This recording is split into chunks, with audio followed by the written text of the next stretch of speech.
Welcome to this brief introduction to the history of violin making.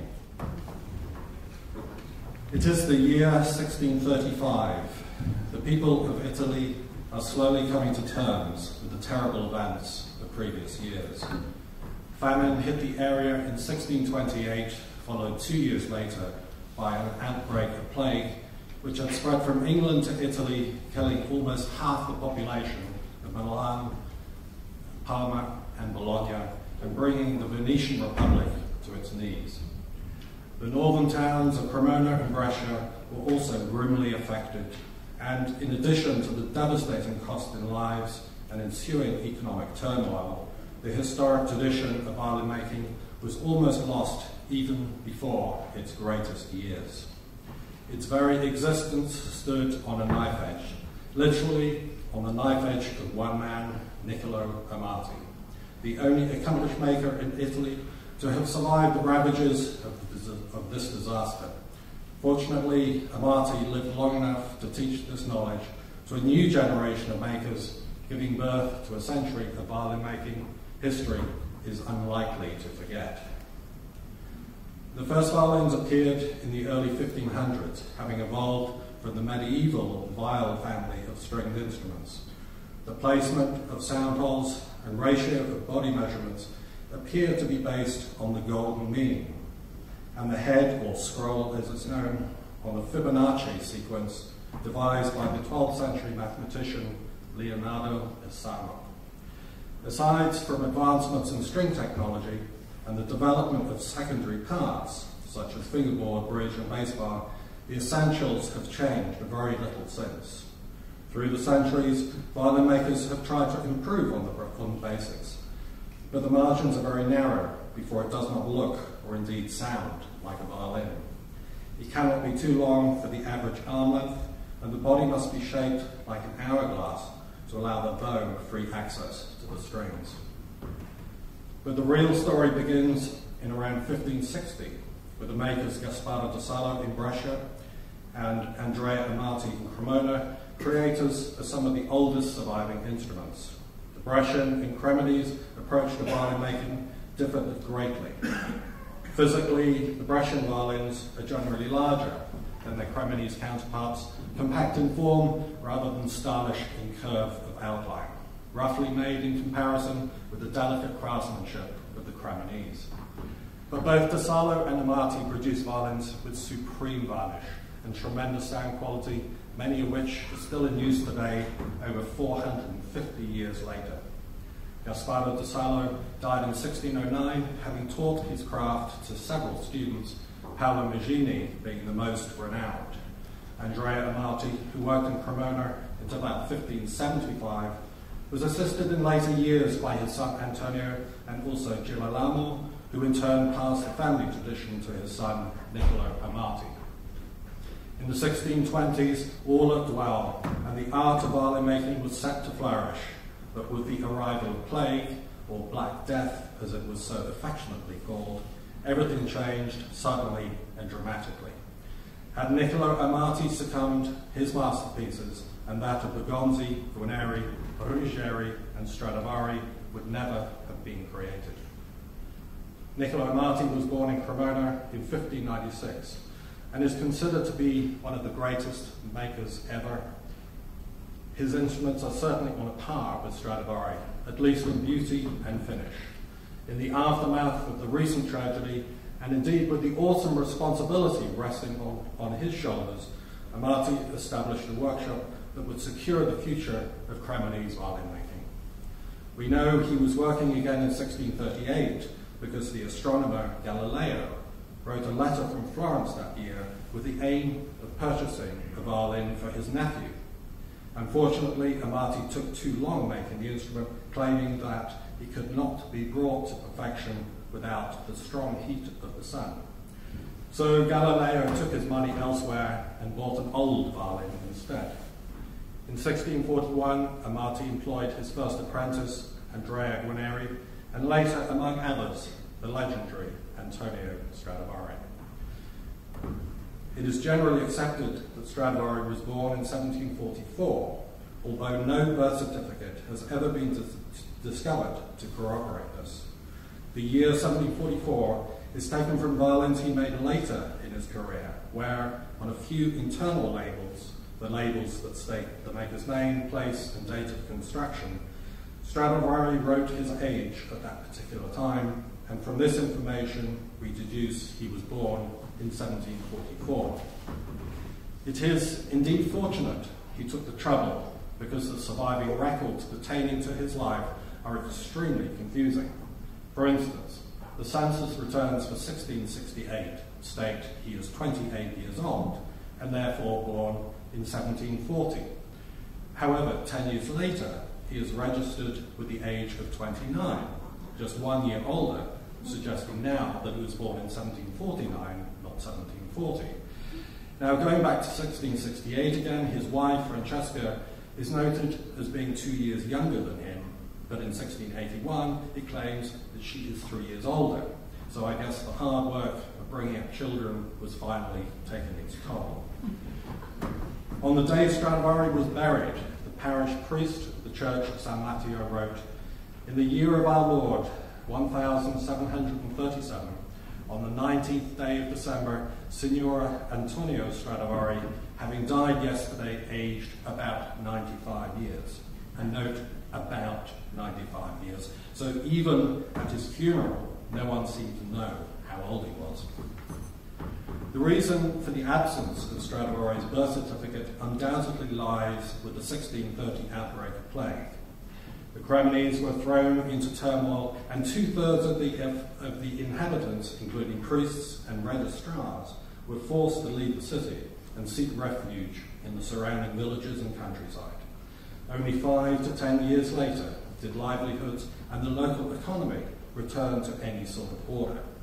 It seems that Stradivari's parents, Alessandro and Anna, also fled the city, never to return, as no census records relating to them after the year 1628 exists, and perhaps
So let us assume he finished his studies around 1666 and then established his own studio and worked full-time as an independent maker. But then we would expect to see a large body of work labelled Antonio Stradivari from this moment on. But between 1666 and 1680, there are only 20 surviving instruments, and even allowing for loss and attrition, the output over these 14 years is extremely low for a full-time maker. The other theory is this: in 1667, Stradivari got married to his first wife and moved into a house owned by the woodcarver and inlayer Francesco Pescaroli, who occupied the ground floor of the house. It is often surmised that Stradivari worked for him as an assistant woodcarver and inlayer, and in his spare time made just 1 or 2 instruments a year, an idea supported by 2 instruments made in 1677 and 79, the so-called Sunrise and Hellier violins, but a decorated front, back and sides with elaborate inlay of ebony and ivory, an amazing achievement and a skill he probably learned in any case from Pasquaroli. We will never know, but there might be another explanation. In the final years of Amati's life, the quality and instruments produced by the Amati workshop never seriously declined, and it's difficult to imagine a man in his 80s sustaining such a level of excellence entirely alone. Besides his son Girolamo, who was not blessed with the artistic powers of his father, the workshop must have employed several accomplished assistants. Certainly Francesco Ruggieri was one, as he was found trying to sell an Amati violin as his own work and was subsequently taken to court in 1685. So looking at all the evidence, I believe Stradivari was simply loyal to the master and worked alongside him until his final demise. And as we therefore might expect, it is only upon Amati's departure can we count a huge increase in the number of instruments labelled Antonio Stradivari. In 1680, with wife and 5 children, Stradivari moved into a house on Piazza San Domenico, where he would remain until his death. Niccolo Amati dies in 1684, aged 86, and now with a growing reputation, Stradivari fully embarks on his own career, and one that would endure for a further 53 years. For the remaining decade, he continues to build violins based on the Amati model, but with increasing boldness of form, adding strength in both structure and tone. His output increases dramatically. The next 6 years furnish us with 55 violins and 6 cellos. Stradivari is now in the prime of life and has reached the plenitude of his powers. Recognition and international acclaim come in 1685 with an order for a set of instruments from King James II of England. This period culminates in 1690 with arguably the most exquisite instrument to come from his hands, the violin known as the Tuscan. Throughout his life, Stradivari was constantly restless, driven to inquire, question, and experiment. The year 1690 records the most complete innovation regarding the construction and proportions of his violins. Partly influenced by earlier Brescian concepts, Stradivari lengthens the body and reduces the width, attaining clarity in tone and elegance of form, a model he stayed with almost without exception until 1700. The instruments made during this period are known as the long patterns, and as he produced over 80 violins with this new design, we can assume he was convinced by their merits. However, the musicians at the time were not so enthusiastic and preferred the earlier Amati instruments. Subsequently, they remained more expensive to acquire. Even today, musicians view long patterns with a similar indifference. Despite the clarity of sound and graceful lines, the extra length of body does not find much sympathy with the player. However, many violin experts maintain these violins are greatly underestimated, and the time to be fully appreciated has yet to come. In 1698, Stradivari's wife Francesca dies, but soon after he is walking up the aisle with his second wife, Antonia Zambelli, with whom he has 4 children. Evidently, this is a pivotal moment in his life. Not only have there been major upheavals privately, but it is a consequential moment in his career. The instruments make significant advances, and for the first time, the hands of assistants play a role in the workshop production. His 2 eldest sons, Francesco, now 29 years old, and Avona, 21, having apprenticed with their father, are now given a more important role.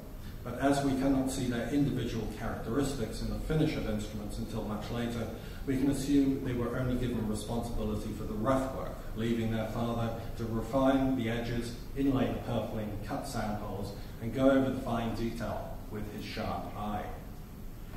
The new design makes a departure from the long, narrow, and flatter long pattern form and reverts back to the fundamentals of Amati.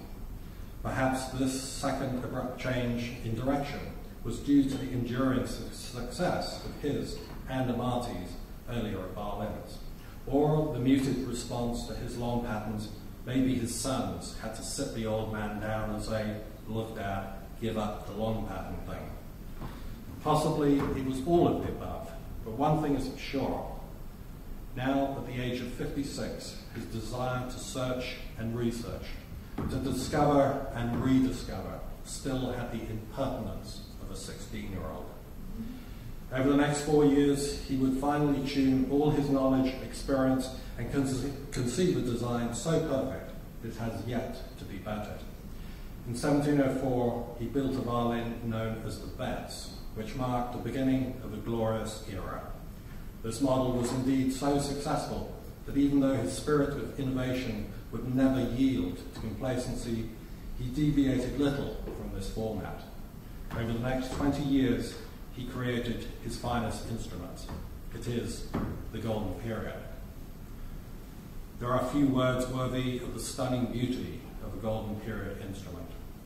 The finest materials used for construction, the backs, sides, and scrolls of the most handsome maple, flamed with a broad curl of striking appearance and unsurpassed in acoustical properties. The masterly cut of sound holes, precision of inlay, and execution of corner work, the exquisite varnish of warm orange or red tint, sparkling as though it was still in liquid form. All and one for the conciseness of form and grandeur of the entirety. It is true to say that violins produced during the Golden Period are the most sought after by musicians, as they embody the perfect combination of power and ease of response. The sound has the quality and clarity to rise above the largest orchestras and an intensity heard in the last row of any concert hall. The sensation of playing such a violin can be likened to driving a Ferrari when all others are Fiat Pandas. It is to shade a musical praise in colours when all else is black and white. The vitality of string response, the immediacy of articulation, and when playing a concerto, it seems these violins already know the repertoire. I have referred to some Stradivari instruments by name, and just about all have one. Most were christened by the first world-renowned experts, the Hills of London, who were revered for many generations. It was at the peak of their standing in the latter part of the 19th century, a time when almost every Stradivari sold went through their shop, that the instruments got their titles, usually for auspicious collectors or famous musicians who past or present were associated with that particular instrument. The Medici, Baron Canute, Bonaparte, the Duke of Cambridge, Castelbarco, de Chaponnet, and Davidoff. The ex-Heifetz, Olabull, Paganini, Wieniawski, and Vieuxtemps, to name just a few. However, there is a violin made in 1683 called, rather curiously, the Madame Bastard. So perhaps the Hills of London had a client in France who they looked less than favourably upon. In terms of quality and sound, the choice of materials, it can be said that the Golden Period peaked around 1714, and one violin stands out alone from this period. The most famous violin in the world, the Messiah. There was a man called Luigi Terrizio, who was born in 1790 and lived in a farmhouse in Piedmont. He was a carpet dealer with a passion for violins and a keen eye to match, and used his business talents to acquire fine Italian masters. He often went to Paris to do deals with the Parisian dealers, particularly the eminent Jean-Baptiste Guillaume. On each visit, Terrizio spoke of one untouched Stradivari, which he had at home in Italy, but always promised to bring it on his next visit. Guillaume patiently awaited its arrival, but Terrizio always had some excuse for not bringing it to France. While singing the wildest praises for this perfect violin, Guillaume's son-in-law explained, "Your violin is like the Messiah. One always expects him, but he never appears." And to this day, the violin has kept that name, and since 1939, it has been exhibited in the Ashmolean Museum in Oxford. In October 1854, upon hearing of Terrizio's death, Guillaume made very hastily to the farmhouse in Italy and purchased from Terrizio's brother the entire collection, including the Messiah, 20 other Stradivaris, and a further 140 masterpieces for just 8,000 francs. Quite a good deal. Such a collection today would be worth in the region of 200 million American dollars. And that's not including the priceless Messiah, which has acquired such iconic status not just because of its perfect condition, but also because of the controversy surrounding its authenticity. For over 150 years, there has been a contingent of disbelievers who doubt it is the work of the master. Some believe that while in the possession of William, he made a copy, and that copy was later sold to the Hills of London, who bequeathed this particular instrument to the Ashmolean Museum. There was indeed some unusual characteristics to the violin, but despite William's considerable abilities as a maker himself, it is difficult to seriously entertain the idea it is of French origin.